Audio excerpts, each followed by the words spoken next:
Moments with God, a time of reflection for every day. February 14th. The Tree of Life. Behold, he cometh with clouds, and every eye shall see him, and they also which pierced him, and all kindreds of the earth shall wail because of him. Even so, Amen. Revelation 1:7. In the beginning, when everything began in our world, God planted a garden to be the home of humankind. There, in the middle of the garden, stood a tree that stood out from all the others, and which always bore fruit with endless vital properties. Eating its fruit was to be replenished with life, and it allowed humankind to be strong and robust, and to live long. It was known as the Tree of Life, and God himself made it available to humankind.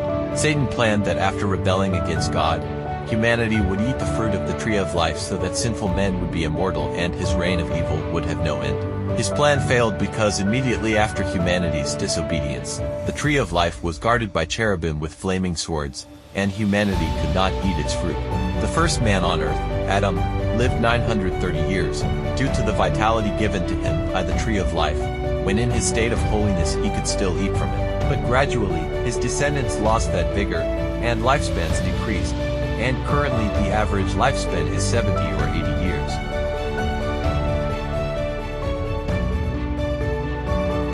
"6,000 years later, we find ourselves in the culminating period of world history. The Garden of Eden was lost through transgression and taken to heaven. There it has been guarded by heavenly angels and cultivated and beautified.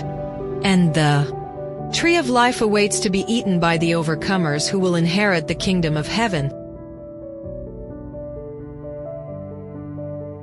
Jesus closes his message to Ephesus, promising that the victor will be able to eat from the Tree of Life, that tree which prolongs existence, and only people who return to their first love, who rekindle faith, who overcome formalism and have practical piety can eat it. That tree, lost amidst the tragedy of humankind, is reserved for the faithful, those who serve God wholeheartedly, cleansing themselves of all the defilement of sin. That tree is for victors who will not surrender until the day of the Lord's return.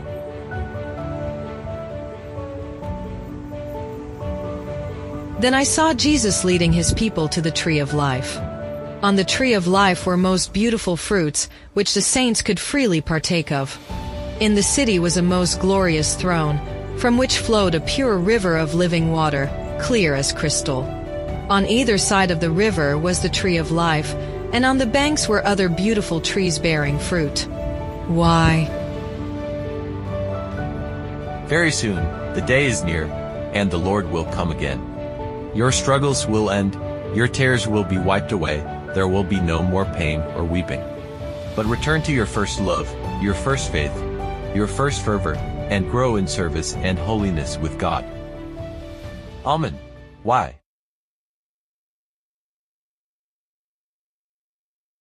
Thank you for listening to this audio.